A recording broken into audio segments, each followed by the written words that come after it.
राज्यसेवा पूर्व परीक्षा कमी वेळेत जास्त आउटपुट कसं मिळवायचं आहे. लक्षात घ्या, सप्टेंबरच्या लास्ट वीकमध्ये परीक्षा आहे. जून मिड आत्ता सध्या येत आहे आणि जून मिडच्या नंतर आपण बघितलं तर जवळपास 3 ते 3.25 महिने आपल्याला ह्या परीक्षेसाठी मिळतात. मग आपल्याला स्टडी जो आहे तो ट्रॅडिशनल वेनी न करता आपल्याला हा अभ्यास स्मार्ट वेनी करायचा आहे. तर या संपूर्ण ह्या अभ्यासाच्या ट्रिक्स आणि टिप्स, कशा पद्धतीने या एक्झामला सामोरे जायचे, कशा पद्धतीने राहिलेल्या वेळामध्ये संपूर्ण अभ्यासक्रम जो आहे तो आपल्याला कव्हर करायचा आहे, या सर्व गोष्टी, या सर्व टेक्निक्स आणि या टिप्स अँड स्ट्रॅटेजीज आजच्या लेक्चरमध्ये आपण डिस्कस करणार आहोत. नमस्कार, मी सुचेंद्र देशमुख. आपण पाहणार आहोत की कमी वेळात जास्त आउटपुट कसा मिळवायचा आहे, स्मार्ट स्टडी नी अभ्यास कसा करायचा आहे आणि आपल्याला प्रिलिम जे आहे प्रिलिम क्रॅक करायची आहे.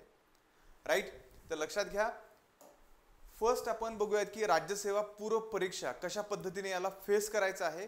राज्यसेवा पूर्व परीक्षामध्ये जे विद्यार्थी नवीन असतील त्यांच्यासाठी थोडक्यात सांगतो की ही परीक्षा जी आहे 2 पेपर असतात पूर्व परीक्षेमध्ये. पहिला GS1, सेकंड GS2, त्याला सीसेट असं सुद्धा म्हटलं जातं.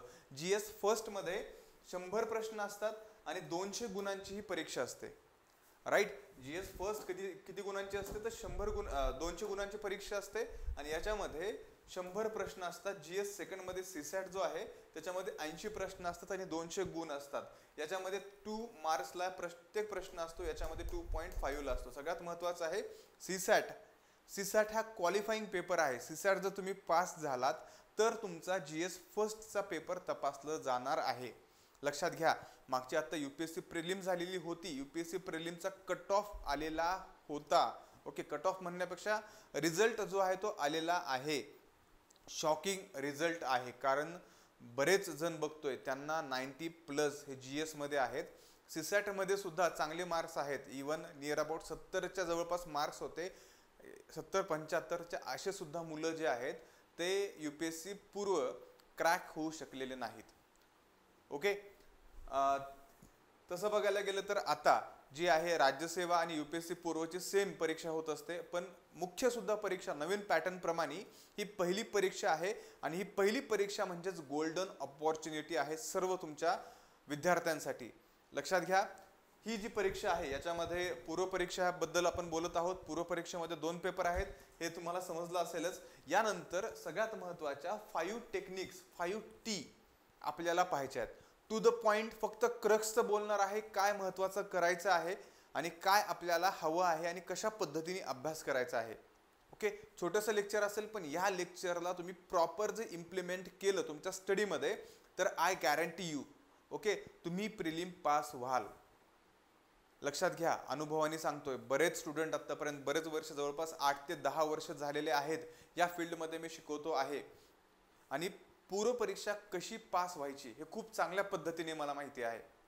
राईट. ही स्ट्रॅटेजी तुम्हाला डायरेक्टली एवढी क्लिअर आणि एवढी टेक्निकल कोणीही सांगणार नाही. ओके, याच्यामध्ये तुम्ही बघू शकता सर्वात महत्त्वाचा कमी वेळेत यशस्वी होण्यासाठी 5T फॉर्म्युला काय आहे. सगळ्यात पहिले टार्गेटेड स्टडी करायचा आपल्याला. ओके, एक्झामचा टार्गेटेड स्टडी. मग हा कसा करायचा आहे तर मागील वर्षाचा ट्रेंड ॲनालिसिस पाहायचा आहे. म्हणजेच मागील वर्षाचे प्रिव्हियस इयर क्वेश्चन पाहायचे आहेत आणि त्या टॉपिकवरती प्रत्येक सब्जेक्टचे टॉपिक काढायचे आहेत, कुठल्या टॉपिकवरती प्रश्न येतो आणि ते टॉपिक चांगल्या पद्धतीने करायचे आहेत. ओके, PYQ पाहून. दुसरं आहे टाइम बाउंडेड टाइम टेबल. दररोज GS प्लस सीसॅटचा अभ्यास करायचा आहे.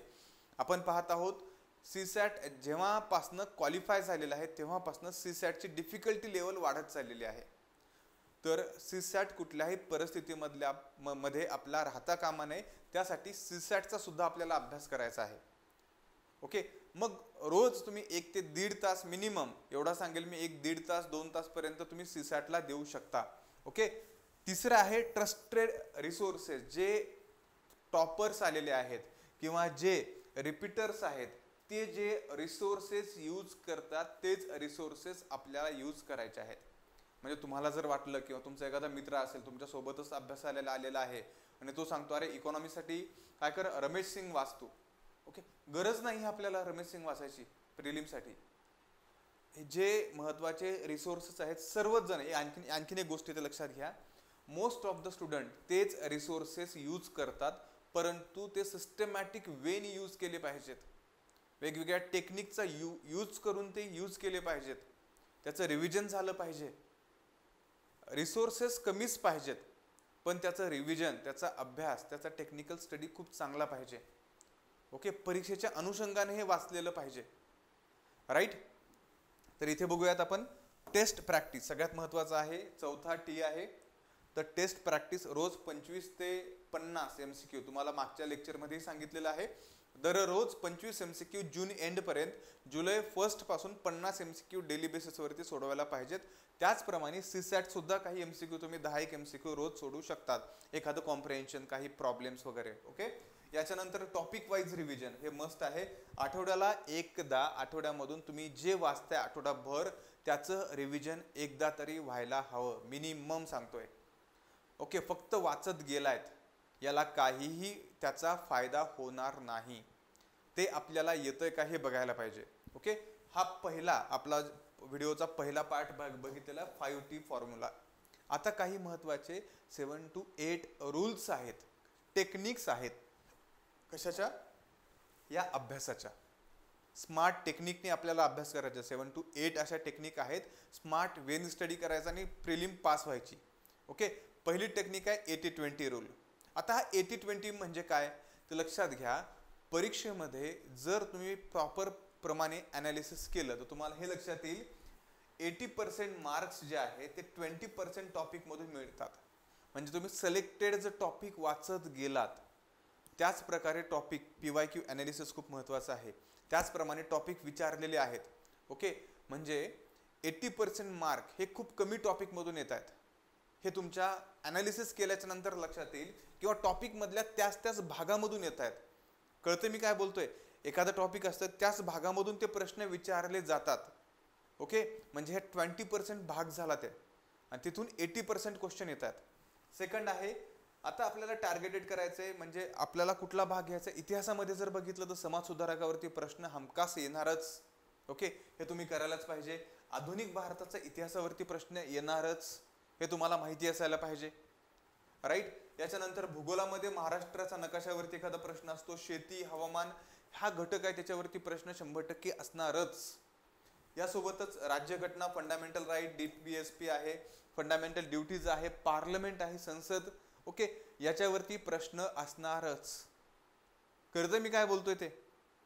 हे जे 20% आहेत टॉपिक्स, इथून 80% आपल्याला मार्क्स भेटू शकतात टार्गेटेड स्टडी केल्याच्या नंतर.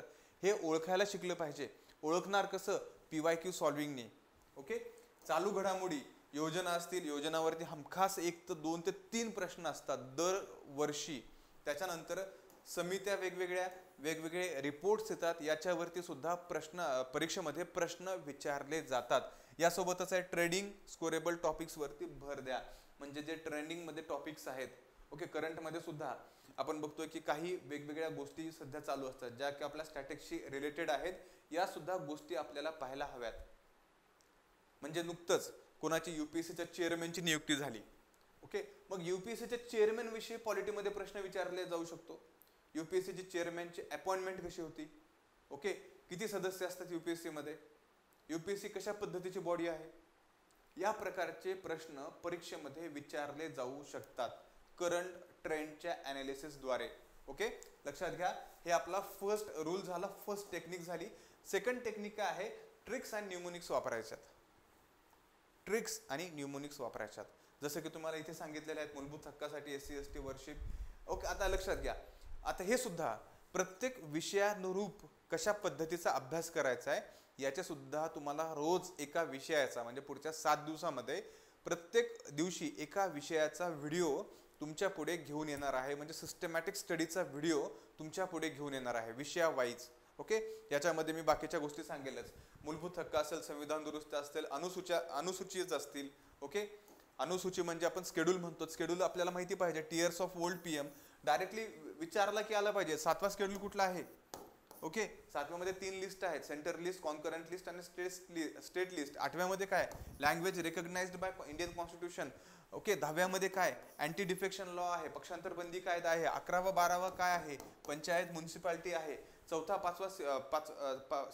आणि पाचवा काय शेड्यूल, 14 राज्यसभा आहे, 5वा काय एसटी ट्रायबल विषयी आहे. 6वा शेड्यूल काय, ट्रायबल विषयीच आहे, शेड्यूल ट्राईब्स आणि शेड्यूल एरिया संदर्भामध्ये आहे. परंतु आसाम, मेघालय, त्रिपुरा, मिझोरम फास्ट क्लिक झाले पाहिजेत. मग हे कधी होईल, हे रिव्हिजननी होईल. ओके, लक्षात घ्या. मग हे लक्षात कसं ठेवायचंय, काही न्यूमोनिक्स आहेत. ओके, हे टीयर्स ऑफ ओल्ड पीएम याद्वारे तुम्ही लक्षात ठेवू शकता. काही नेमकं कसे जुळतात, ओके, हे पॉलिटीच्या लेक्चरमध्ये बघूयात. आता फक्त आपण टेक्निक आणि ट्रिक्स बघतोय. तुम्हाला हे जे आहेत हे शॉर्टकट मेथड सांगतोय. बरं, ह्या काही ट्रिक्स टेक्निक्स आहेत त्या तुम्हाला इंटरनेटवर शोधून मिळतील, पण काही अशा टेक्निक्स आहेत ते तुम्हाला सुद्धा डेव्हलप स्वतःला करावे लागतील तुमच्याप्रमाणे. मग टेक्निक ह्या ज्या न्यूमोनिक्स आहेत ते कुठे, स्केड्यूलमध्ये आहेत किंवा जे फॅक्च्युअल डेटा आहे तिथं तुम्ही हे तयार करू शकता आणि तुम्ही मनाने थोडंसं लिहू शकता. राईट, वापरून थोडंसं लॉजिक तुम्ही ते बनवू शकता. त्याच्यानंतर DPSP आहे. ओके, ह्या वेगवेगळ्या न्यूमोनिक्स असं गांधीयन लिबरल सोशल आहे, लिबरल इंटेलेक्च्युअल आहे. ओके, गांधीयन प्रिन्सिपल कुठले कुठले ते माहिती असायला हवं आपल्याला. आर्टिकल 44 कशामध्ये सांगितलेलं आहे, युनिफॉर्म सिव्हिल कोड म्हणतात. ओके, अशा प्रकारचे काहीतरी न्यूमोनिक्स आपण so Gandhian liberal social okay, हे प्रिन्सिपल आहेत, हे आपल्याला इथे आले पाहिजेत. मग काहीतरी न्यूमोनिक्स तुम्ही यूज करू शकता. ही सेकंड टेक्निक आहे. थर्ड टेक्निक काय आहे, PYQ पॅटर्न अनालिसिस. काय करायचं आपल्याला टेक्निकने शिकायचं आहे. काय करायचंय, PYQ पॅटर्न. ओके, PYQ जे सांगितलेले आहेत, प्रिव्हियस इयर क्वेश्चन जे आलेले आहेत परीक्षेला 2015 ते 24च्या GS प्लस CSATच्या प्रश्नपत्रिका सोडवायच्यात. कधी, 2024 पासून GS प्लस CSAT सोडवायचं आहे. आणि हे सोडून तुम्हाला हे इथे लक्षात येईल की PYQ कशा पद्धतीचे विचारल्या गेलेले आहेत. ओके, कशा पद्धतीचे विचारला गेले होते, त्याच्यामध्ये फ्रिक्वेंटली टॉपिक, कुठल्या टॉपिकवरती प्रश्न आलेले आहेत हे बघा. हे थोडंसं लिस्ट काढून घ्या आणि त्या टॉपिकला फोकस करा. याच्यामध्ये आणखीन एक महत्त्वाची गोष्टी आहे, ज्या टॉपिकवरती 7+ वर्ष म्हणजे 7+ इयरपेक्षा जास्त प्रश्न एखाद्या टॉपिकवरती आलेला आहे, तर तो टॉपिक एकदम परफेक्ट व्हायला हवा, एकदम पक्का व्हायला हवा. राईट, काय म्हणतो लक्षात घ्या. तेवढे टॉपिक्स अगोदर पूर्ण करायचे आहेत. या पद्धतीचं PYQ पॅटर्न अनालिसिस करून आपण त्याच मार्गाने चालायचं आहे. आता इथे एक आणखीन गोष्ट सांगतो की बरेच विद्यार्थी काय करतात की बुक्स घेत आहेत आणि पहिलेपासून शेवटपर्यंत बुक वाचत बसतात. लक्षात घ्या, ही मेथड अभ्यासाची अशी करत असाल तर त्वरित सोडायची. ओके, अभ्यास कसा करायचा, तर आपल्याला एक्झामची रिक्वायरमेंट काय आहे, तर प्रिव्हियस इयरचे क्वेश्चन बघून MCQ टाईपमध्ये आपल्याला एक्झाम द्यायचे. ओके, प्रिव्हियस इयर क्वेश्चनच्या ॲनालिसिस करून आपल्याला हे कळेल की प्रश्न कशा पद्धतीचे येत आहेत. म्हणजे प्रश्न कसे सोडवायचे, MCQ टाईपमध्ये आपण पहिले प्रश्न घ्यायचे आणि तिथून वाचायला चालू करायचे. ओके, प्रॉपर हा सुद्धा एक छोटासा व्हिडिओ काढेल. ओके, हा सुद्धा खूप स्मार्ट स्टडी आहे, टेक्निक आहे अभ्यासाची. ॲक्टिव्ह रिकॉल आणि सेल्फ टेस्टिंग. आता एखादी गोष्ट आपण वाचून काय करतो, एखादा चॅप्टर वाचून काढतोय आणि पुढे जातो, दुसरा चॅप्टर वाचतो, तिसरा वाचतो, चौथा वाचतोय, 5वा वाचतोय. एका दिवसात माझे 5 चॅप्टर झाले असं म्हणतोय. संध्याकाळी झोपताना आपण खुश होतो, एका दिवसात 5 चॅप्टर झाले. पण जेव्हा तुम्हाला ती गोष्ट, त्याच्यामधील एखादा गोष्ट विचारलं तर ती येत नाही. काय येत नाही, कारण फक्त आपण वाचन केलेलं आहे, आपण स्वतःला प्रश्नच केलेला नाही. ओके, स्वतःला प्रश्न करायचा म्हणजे नेमकं काय चाललंय सध्या, मी काय वाचतोय हे मला कळालं का, नेमकं फंडामेंटल राईट मधला आर्टिकल 21 काय सांगतो, राईट टू लाईफ सांगितलेलं आहे. Okay, right to life and personal liberty सांगितलेलं आहे 21नी. ओके, मग ह्या गोष्टी आपल्याला स्वतःला विचारायच्यात. आर्टिकल 19 मध्ये कुठले 6 राईट आहेत हे स्वतःला विचारायचंय. यासोबतच रोज नियर अबाउट असं एक अंदाज सांगितलेला आहे की 25-30 प्रश्न स्वतःला विचारा. झोपताना विचारा, तुमचं वाचून झाल्याच्या नंतर विचारा की मी काय अभ्यास केलेला आहे. ओके, MCQ आणि टेस्ट सिरीजसाठी वेगवेगळे ॲप्लिकेशन यूज करू शकतात किंवा मार्केटमध्ये जे अवेलेबल पेपर्स आहेत ते पेपर्स घेऊन तुम्ही घरी बसून दर संडेला फुल लेंथ एक GSची आणि एक CSATची अशा 2 टेस्ट सिरीज ज्या आहे प्रत्येक संडेला तुम्ही सोडवायच्यात. ओके, सोडवायच्याच आहेत. राईट, रीडिंग नाही, स्वतःला टेस्ट करायचं आहे. फक्त वाचायचं नाही, स्वतःची टेस्टिंग सुद्धा करायची आणि परीक्षेला हेच महत्त्वाचं आहे. त्याच्यानंतर 5वी आहे Feynman technique, explain like a teacher. म्हणजे काय करायचं, तुम्ही जे वाचलेलं आहे ओके ते दुसऱ्याला एक्सप्लेन करायचं. म्हणजे थोडक्यात एक अर्धा तास बसायचं, ग्रुप घेऊन, तुमचा मित्र असतील, मैत्रिणी असतील ओके.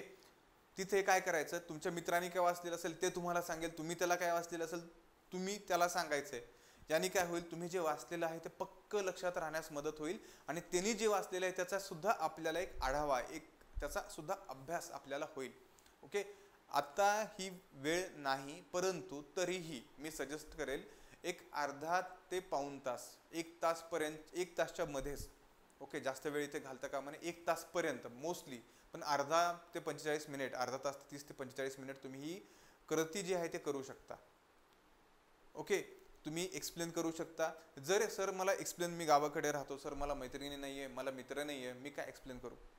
एक काम करा, मी तुम्हाला जसं शिकवतोय कॅमेरा पुढे, तसं मोबाईल आहेत प्रत्येकाकडे ओके. मोबाईलचा कॅमेरा पुढे ठेवा चालू करून आणि स्वतःलाच एक्सप्लेन करा नेमकं काय बोलायचं ते ओके. समजावून सांगता आलं नाही तर पुन्हा बेसिक वरती जा. जेव्हा तुम्हाला कळालं नाही तर परत बेसिक वरती जा, परत एकदा वाचून घ्या, नेमकं काय सांगितलेलं हे कळू द्या आणि मग पुढे चला. याच्याने तुम्ही जे वाचलंय ते तुमचं एकदम क्लिअर होईल ओके. आणि परीक्षेला हेच अपेक्षित आहे, छोट्या छोट्या गोष्टी विचारतात. याच्यानंतर आहे लेअर्ड रिव्हिजन टेक्निक. आता काय आहे याच्यामध्ये ओके, 3 वाचनच्या टेक्निक आहेत. पहिलं रिव्हिजन, पहिलं वाचन आपण म्हणूयात की कन्सेप्ट क्लॅरिटी करायची. दुसऱ्या वाचनामध्ये काय करायचं, आपल्याला कीवर्ड हायलाइट करायचे आहेत ओके. हायलायटर घ्यायचं आणि त्याच पुस्तकामध्ये, आता नोट्स काढू नका कारण आपण स्मार्ट टेक्निक बघतोय ओके.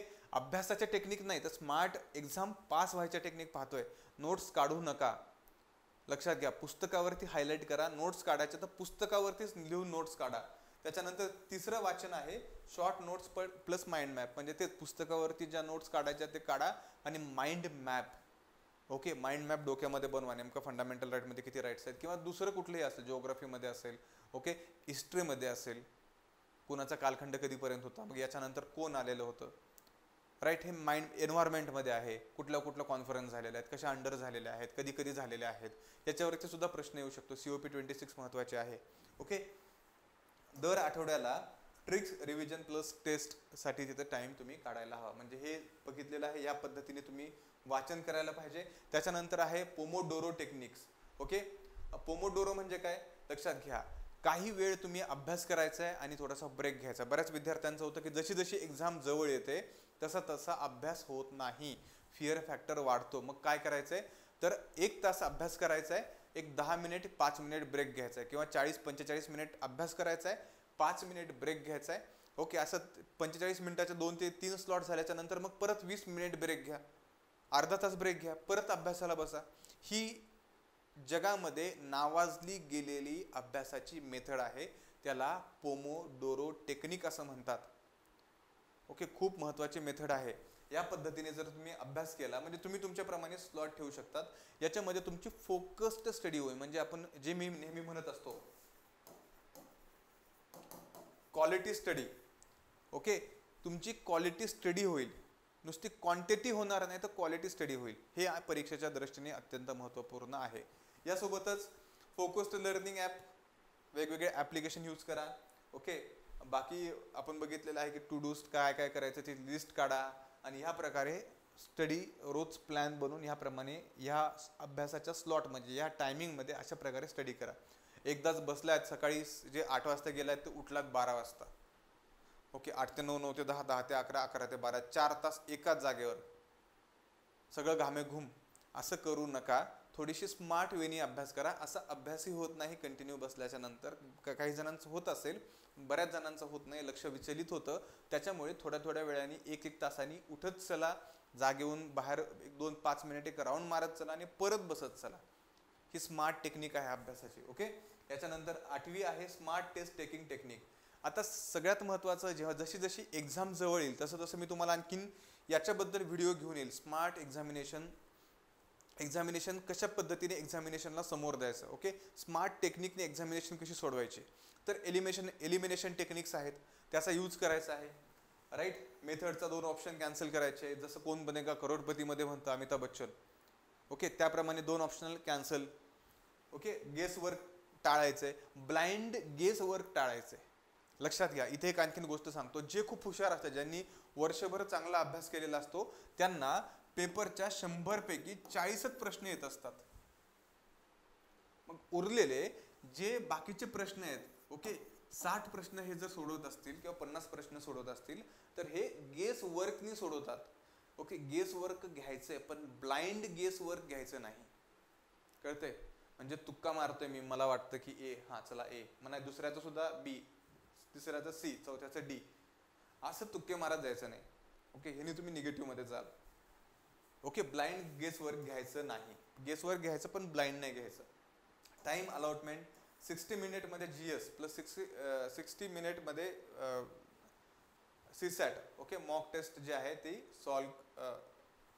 सॉल्व करण्याचा प्रयत्न करा. आता मॉक टेस्ट आहेत, इथे बघितलेलं तर 2 तास वेळ आहे. ओके, इथे तुम्ही 60 मिनिट 1 तास घेऊ शकतात. हाफ प्रश्न घेऊन तुम्हाला 1-2 दिवसाला जसं टाइम भेटेल तशाच पद्धतीने करू शकतात. म्हणजे लक्षात घ्या.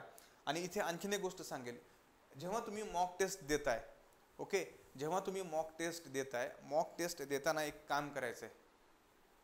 काय करायचंय तर ॲक्च्युअल जे पेपर असतात आयोगाचे, त्या पद्धतीचे पेपर प्रिंट करून आणायचेत आणि त्याच्यावरती मॉक टेस्ट द्यायच्यात.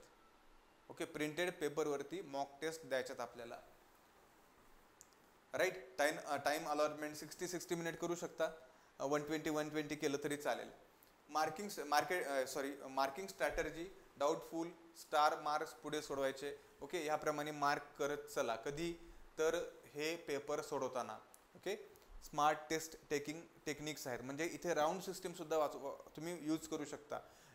राज्यसेवेची जी पूर्वपरीक्षा आहे ती मला वाटतं त्याला एक 5-10 मिनिट टाइम, जर तुम्ही व्यवस्थित प्रॅक्टिस असेल तर सफिशियंट तिथे टाइम मॅनेज राहतो तुम्हाला. मग तिथे फर्स्ट राऊंड, सेकंड राऊंड, अशा प्रकारची राऊंड सिस्टीम सुद्धा तुम्ही प्रश्न सोडवताना करायला पाहिजे. कधी कधी काही प्रश्न आपल्याला लक्षात येत नाहीत, परत पुढे गेल्याच्या नंतर त्याचं आन्सर लक्षात येतं. ओके, हे जे गोष्टी परत पुढच्या व्हिडिओमध्ये मी घेऊनच येणार आहे. मॉक देताना ॲक्च्युअल एक्झामपेक्षा जास्त प्रेशर स्टिम्युलेट करण्याचा प्रयत्न करा. जेव्हा जेव्हा मॉक देताल तेव्हा ॲक्च्युअल जेवढं प्रेशर असतं त्याच्यापेक्षा जास्त प्रेशर स्टिम्युलेट करण्याचा प्रयत्न करायचा, तुम्हाला जनरेट करायचंय. ओके, ह्या पद्धतीने तुम्ही काय करायचंय, मॉक पेपर द्यायचा आहे. रिअल टाइम मॉक पेपर द्यायचा आहे. दर संडेला बसायचं आहे मॉकला. तुमच्या जवळचे मित्र असतील, मैत्रिणी असतील, त्यांना एका हॉलमध्ये घेऊन बसा. 4-5 जण जरी पेपर तुम्ही सोबत दिला तरी एक्झामची फिलिंग तुम्हाला येईल. आणि एक्झाममध्ये जे तुम्हाला पॅनिकनेस होतो किंवा बऱ्याच जणांना अंडर स्ट्रेस येतो, ओके, ह्या गोष्टी तिथे होणार नाहीत. ही थोडक्यामध्ये बघितली, थोडासा वेळ जास्त झालाय, परंतु ही एक स्मार्ट टेक्निक आहे परीक्षा पास होण्यासाठी. आणि ही टेक्निक कोणासाठी आहे तर ज्या विद्यार्थ्यांनी कमीत कमी 6 महिने पूर्वी अभ्यास केलेला आहे. जे विद्यार्थी आत्ताच नवीन आलेले आहेत आणि माझा व्हिडिओ बघत आहेत, सर मी 6 महिन्यात ह्या येणाऱ्या 3 महिन्यात पास होईल का, तर मी म्हणेल नाही. ओके, कारण क्लिअर बोलतोय मी. मागच्या जे काही विद्यार्थी 6 महिने अभ्यास करत असेल त्यांच्यासाठी हा व्हिडिओ आहे. कारण नवीन अभ्यास करायला मिनिमम माझ्यानुसार प्रिलिमचा अभ्यास करायला एक 6 ते 8 महिन्याचा कालावधी लागतो. ओके, मिनिमम सांगतोय. ओके, या पद्धतीने आपण बघितलेलं आहे की स्मार्ट टेक्निक टू स्टडी. अशाच वेगवेगळ्या व्हिडिओसाठी वी अकॅडमीला सबस्क्राईब करा. आपण आज इथेच थांबूयात. धन्यवाद.